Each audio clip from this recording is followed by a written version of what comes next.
Podcasting from the beautiful state of Maine, welcome to another episode of the Learning from Leaders podcast, the show that focuses on identifying and developing the skills and behaviors that will inspire, empower, and compel others to follow your lead. Listen as Patrick's guests talk about the powerful leadership approaches they have identified and developed, which are vital for leading in today's challenging times. These are the same approaches that will positively impact you as a leader too. Learning from Leaders provides the right balance of leadership research with real-world scenarios, making it easy for you to rise above your best. All right, let's start the show.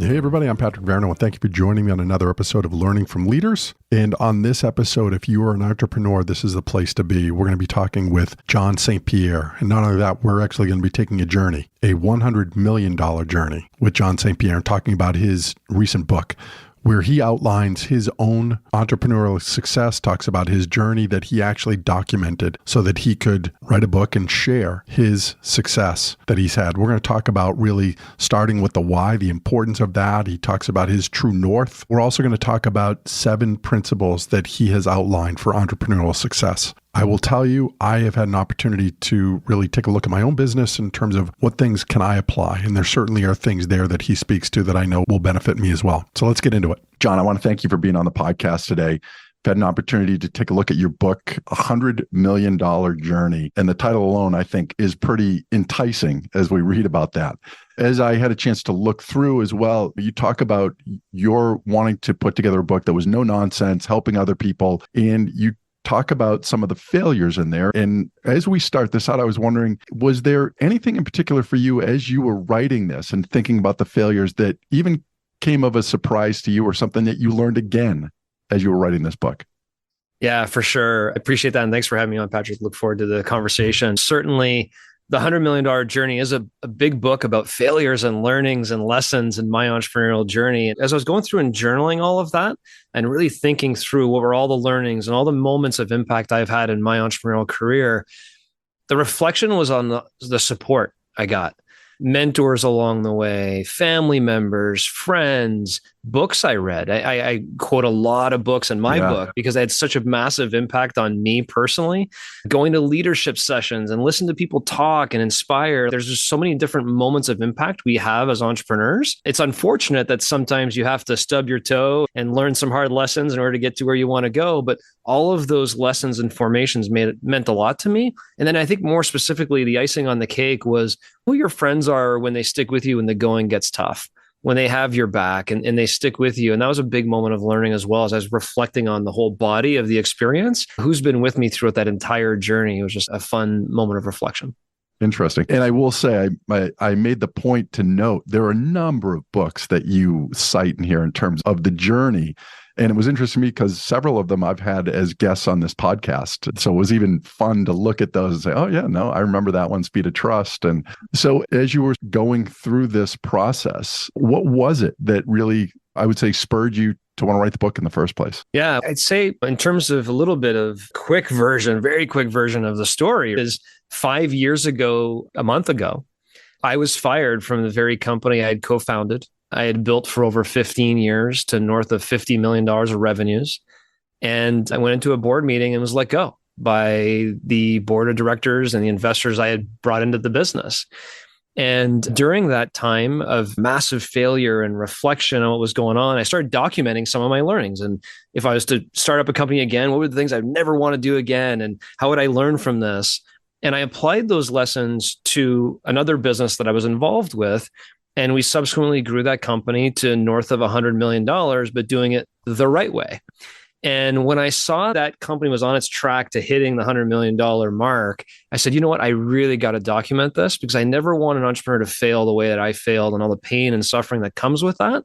And if I can prevent one entrepreneur from going through that journey and show them kind of the path to grow a lifestyle business to a high performance business, then that would be well worth the effort. And that's when the book commitment to I'm going to get something out there into the world started making sense to me. Yeah, which is interesting. So you talk about the lifestyle business and transitioning away from that. And I know for myself, as I was scanning through that, I was thinking, boy, that's how I feel in that sort of lifestyle change. And you You talk about how to go through that. I was wondering if you could explain that a little bit. What does that mean? Yeah. Yeah, for sure. So if you think about the entrepreneurial journey of sorts, everybody starts in that startup phase and you're uninformed optimism on the transition learning curve, right? You're really excited. You don't know what the heck is going on, but it's really exciting. And this is going to be the best thing in the world. Yeah, which fortunately you need that, because I think if you realized what goes into it, you would never start it, right? Exactly. Which leads to the next phase in the journey, right? You get off the ground, you start having some early success. Maybe I got something here. And then you go through a long period I like to call the struggle zone, where maybe you're not paying yourself, or you're just not paying yourself what you think you're worth. You're trying to hire employees. That's a risk. You're taking on some bank loans. You got some PGs. A customer leaves you, and you're starting to go through these struggle zones. You're trying to build the foundation of your business. And over time, 5-10 years or so, you ultimately get, hopefully, if your business succeeds, and we know the statistics on that, you get to a lifestyle phase of business where all of a sudden you're making the income you're hoping to make, at least for your lifestyle. You got a good base of team, you got your good marketing tactics, you got good customers, things are really comfortable. And you can finally, in the phase of your life, maybe start doing some of the things you put on hold during the startup and struggle years, and you start living your life.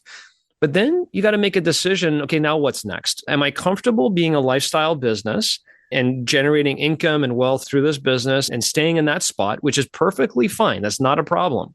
But if you aspired when you first started your business, you aspire when you're a lifestyle business, and then take that jump to become a high performance business, a business that can operate without you being present, that can generate passive income and wealth for you as an entrepreneur without you being there running the business, you got to really make a big commitment. And the zone between lifestyle and high performance business is a very messy and rocky terrain. And that's why on the cover of my book, I have mountains of cliffs and all these things that occur there, because you're taking a lot of risks to challenge what you've built as a comfortable lifestyle business to try and aspire to greater heights. And greater heights can have bigger cliffs and bigger falls and bigger challenges and risks. And that's what I experienced as an entrepreneur when I tried to grow my business from a lifestyle to high performance and did it the wrong way. Yeah. Is there one trap in there that, as you've reflected back, that you think is most relevant?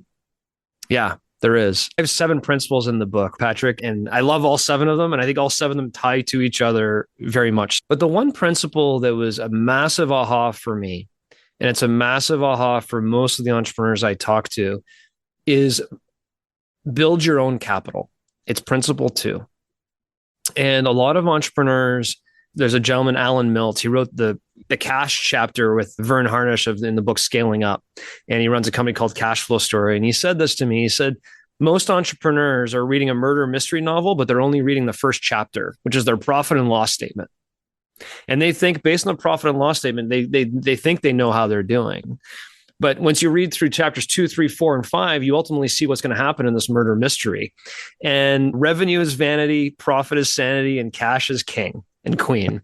And if you don't build your own capital as an entrepreneur, if you cannot generate the net operating cash flow that your business needs to thrive and succeed and reinvest and grow, what ends up happening is you end up violating principle 1 in the book, which is protect and grow your equity. And so what happens a lot of times is we glamorize, I raised $10 million, I raised $20 million to grow my business. Every time you talk about raising capital, guess what's happening to your equity? It's going down the other way. And you're losing eventual control of your business in a certain way. And so if you build your own capital as a business, and this is going around Silicon Valley even right now, as businesses, you got to generate your own cash flow to reinvest in your business for survival and growth. And the more you can do that, the more equity you as an entrepreneur can own, the more control you can own in your business, and the more you can reinvest those net operating cash flow profits into your business to grow. And there's a metric that I learned. It was a Harvard Business Review. John Mullins was one of the authors. He's a London Business School professor and another author. And they wrote an article called How Fast Can Your Company Afford to Grow? And some companies grow themselves to death. And that was a little bit of my story. We grew our business from a hobby business, $0 to $10 million. We got to that lifestyle phase and we said, let's grow to 100 million. Let's grow 10x in the next 5 years. And we were successful. We were growing. We were generating revenues. We were generating profits. But what was happening is we weren't necessarily generating the right net operating cash flow to grow. And so their article talks about a self-financeable growth rate. What is your SFG rate? How fast can your company afford to grow? And see, in our case, our company could afford to grow 5%, but we were trying to grow 100%. Where does the difference come from? Where does that 95% difference come from?